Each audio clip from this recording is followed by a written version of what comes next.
শ্ৰদ্ধাৰ সকল অতিথিক আমি তেখেতক পুষ্পাঞ্জলি জ্বলাবৰ কাৰণে অনুৰোধ জনাইছোঁ।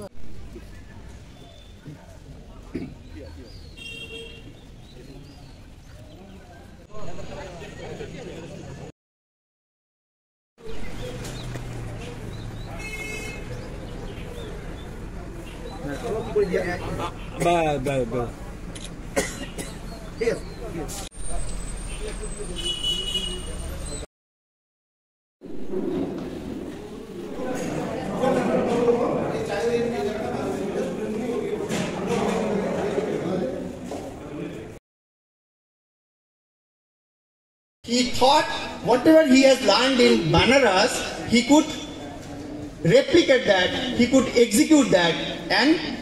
that way he became one of the greatest ever personality in the world history, as coined by Arnold J. Toynbee. And we are the people from this place. It is our duty to record, to make a study of those theory and make those things happen in even modern day. Not only worshipping and putting garland will not work. We have to work with proper strategy so that we can contribute in a positive manner. This is the man of research, and we should imbibe that. Not only just putting garland, but we have to put garland with the knowledge. And that knowledge is there with Vishwa Mahavir Chilarai. So with this, I once again would like to thank you and pay my homage to Vishwa Mahavir Chilarai, and expect that there will be a lot of deliberations in 8 facets we made, right from education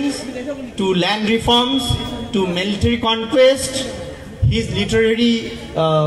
contributions, his religious attitude, his secular thought process, all together has to be deliberated, and it has to be documented for the younger generations so that they can carry this legacy and we can feel proud to make India a Vishwaguru. With this, I would like to thank everyone. Dhanabad, namaskar.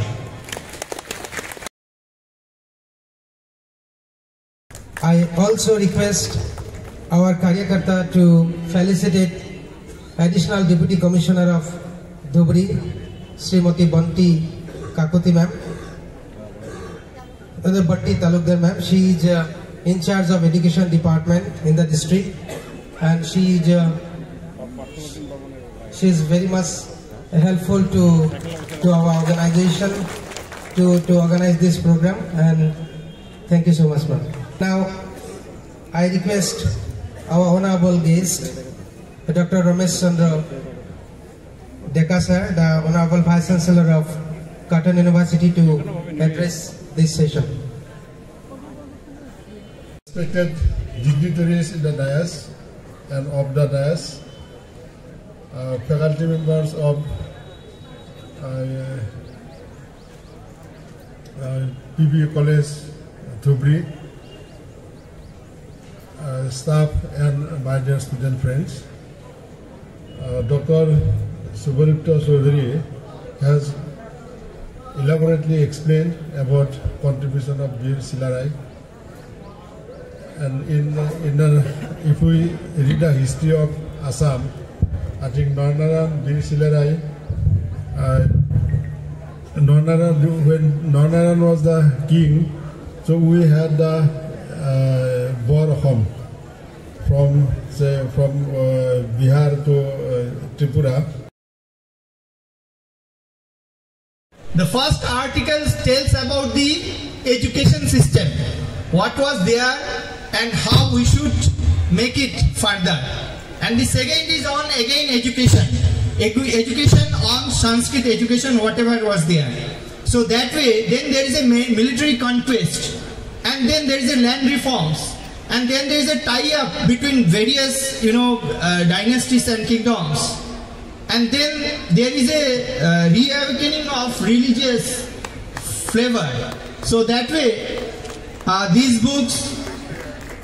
is going to be inaugurated. Can I request all to give a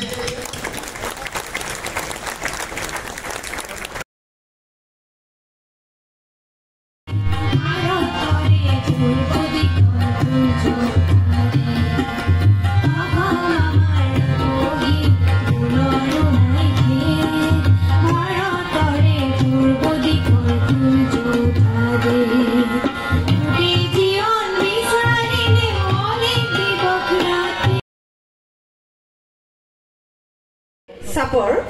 তেখেত অনুপস্থিত তেখেতৰ হৈ সেৱাস্পদ NGOৰ organiser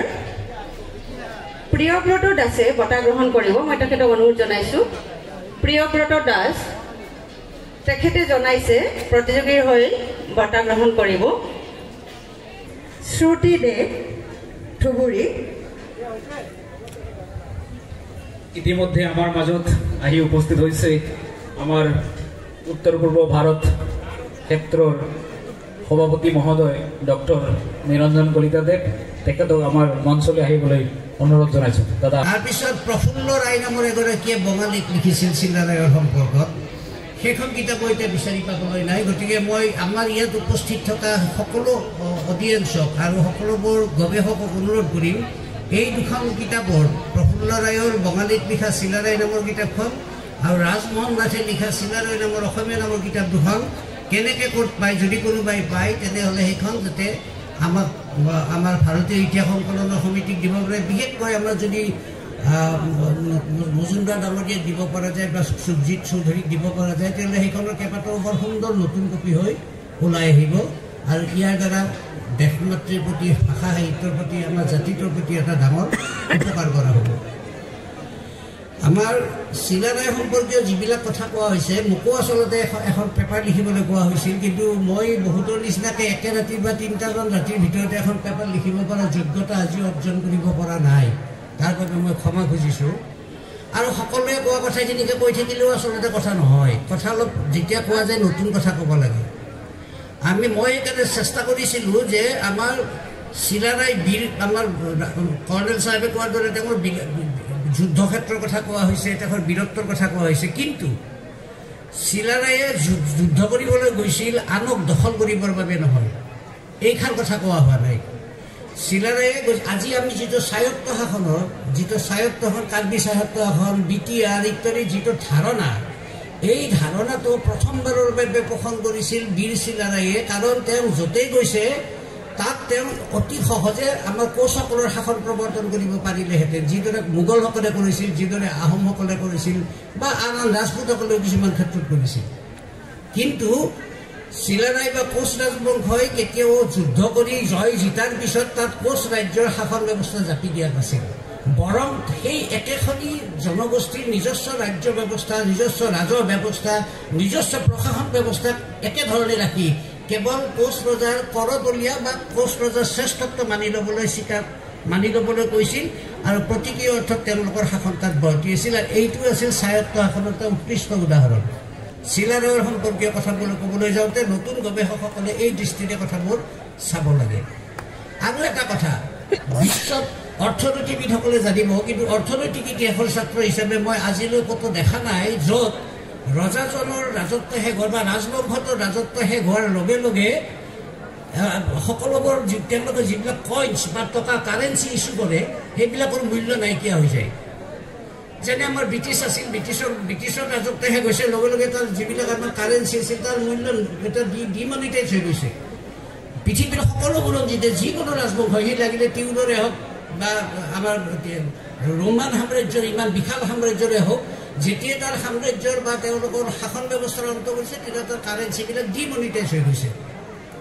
কিন্তু আপোনালোকে শুনি আচৰিত হ'ব আৰু ভাল পাব এইটো বিশ্বত পাবলগীয়া কথা মই যিসকল ইয়াত আছে তেওঁলোকক কৈছোঁ যে মহাৰাজ নৰনাৰায়ণৰ নাৰায়ণী মুদ্ৰা তেওঁৰ মৃত্যুৰ 250 বছৰ পৰ্যন্ত মানিটাইজ হৈ আছিল চলি আছিল আৰু সেইকাৰণে 1826 চনত ব্ৰিটিছ গভৰ্ণমেণ্টে নাৰায়ণী মুদ্ৰা নাইকিয়া কৰিবৰ কাৰণে কাৰণ নাৰায়ণী মুদ্ৰা যদি চলি থাকে ব্ৰিটিছ মুদ্ৰাই তাৰ লাভৱান হ'ব নোৱাৰে সেইকাৰণে নাৰায়ণী মুদ্ৰাটো আৰু কেৱল অসমতে চলা নাই সমগ্ৰ উত্তৰ পূব ভাৰতত চলিছে তেনেকুৱা মুদ্ৰা আৰু এটা আছিল হৰিকেলা বুলি কয় সেইটো আমাৰ কামৰূপৰে মুদ্ৰা আছিল হৰিকেলা মুদ্ৰা সুদূৰ গুজৰাট পৰ্যন্ত চলিছিল কিন্তু নৰনাৰায়ণৰ মৃত্যু হৈছে 1581 চনত বা 82 চনত তাৰপিছৰ পৰা 1826 চনত ব্ৰিটিছ চৰকাৰে এইটো ডিমনিটাইজ কৰাৰ কাৰণে বছৰেকত 7 লাখ টকা লোকচান কৰি নাৰায়ণী মুদ্ৰাবিলাক তেওঁলোকে গ্ৰহণ কৰিছিল আৰু ব্ৰিটিছৰ মুদ্ৰা দি দিছিল নাৰায়ণী মুদ্ৰাৰ ওপৰত বেছি টকা দি মানুহৰ পৰা কালেকশ্যন কৰিছিল যাতে বজাৰত নাৰায়ণী মুদ্ৰা নাইকিয়া হৈ পৰে অৰ্থাৎ এজন এনেকুৱা তাৰ পৰাই বুজিব পাৰি যে নৰনাৰায়ণৰ শক্তি অৰ্থাৎ নৰনাৰায়ণৰ শক্তি মানে চিলাৰায়ৰ শক্তি কাৰণ নৰনাৰায়ণটো ধৰ্ম ৰজা আৰু কৰ্ম ৰজা হ'ল এন চিলাৰায় তেওঁৰ কিন্তু তাতকৈ বেছি কথা পোৱা নাছিলোঁ কিন্তু এইটো বৰ আনন্দৰ কথা যে চিলাৰায় সম্পৰ্কে এটা মুছলিমে এটা গোষ্ঠী বা এটা অঞ্চলত সীমাবদ্ধ আছিল আৰু এই মুছলিমে গোষ্ঠী বা সীমাবদ্ধৰ পৰা লাহে লাহে তাৰ পৰিধি বিশাল পৰিধিলৈ গতি কৰিছে গতিকে আমি তেওঁৰ যিসকল বীৰ বীৰাংগনা যাক আনচিং হিৰো যেনেকুৱা unsung hero there are so many unsung heroes in the states and all over the countries কিন্তু আমি তেওঁলোকক ৰিকগনিশ্যন দিয়া নাই we should recognize them at any cost গতিকে মই আৰু বেছি নকওঁ আজি এইখিনিয়ে কৈ মই মোৰ এই দুআষাৰ সামৰিছোঁ ডক্টৰ বালমুকুন্দ পাণ্ডে ছাৰ তেখেত আমাৰ মাজত আহি আমাক খুব উৎসাহিত কৰিছে তেখেত কষ্ট কৰি আহিছে তেখেত খুব মূল্যৱান ভাষণ দি আমাক উৎসাহিত কৰাৰ কাৰণে আৰু ইয়াত আমাৰ লগত থকাৰ কাৰণে আমি তেখেতক ধন্যবাদ জ্ঞাপন কৰিছোঁ আমি ধন্যবাদ জ্ঞাপন কৰিছোঁ আমাৰ মহাবিদ্যালয়ৰ পৰিচালনা সমিতিৰ সভাপতি মহোদয় ভাৰতীয় ইতিহাস সংকলন সমিতি সংগঠন মন্ত্ৰী প্ৰমুখে আমাৰ কটন ইউনিভাৰ্চিটিৰ শ্ৰদ্ধাৰ উপাচাৰ্য মহোদয় প্ৰমুখে আমাৰ মঞ্চত উপস্থিত সকলো আটাইকে আমি আমাৰ অন্তৰৰ পৰা আমি শ্ৰদ্ধা জ্ঞাপন কৰিছোঁ আৰু কৃতজ্ঞতা জ্ঞাপন কৰিছোঁ আমাৰ লগত এটা এনেকুৱা ধৰণৰ এটা আধ্যাত্মিক আৰু বৌদ্ধিক চিন্তাৰ মাজত আমাক আগবঢ়াই লৈ যাবৰ কাৰণে তেখেতসকললৈ আমি ধন্যবাদ জ্ঞাপন কৰি আপোনাক সকলোৱে আমাৰ এই ইনগুৰাল ছেশ্যনখনত খুব মনোযোগেৰে আমাক অনুষ্ঠানটো সুকলমে পৰিচালনা কৰাৰ কাৰণে সহায় কাৰণে আপোনালোক সকলোকে আমি কৃতজ্ঞতা জ্ঞাপন কৰিছোঁ মৰমৰ ছাত্ৰ ছাত্ৰীসকল আৰু আমাৰ এই অনুষ্ঠানৰ লগত জড়িত সকলোকে আমাৰ প্ৰমথেশ বৰুৱা মহাবিদ্যালয় পৰিয়ালৰ পৰা ধন্যবাদ জ্ঞাপন কৰি শলাগৰ শৰাই আমি ইয়াতে সামৰিছোঁ তব শুভ নামে জাগে তব শুভ আশিস মাগে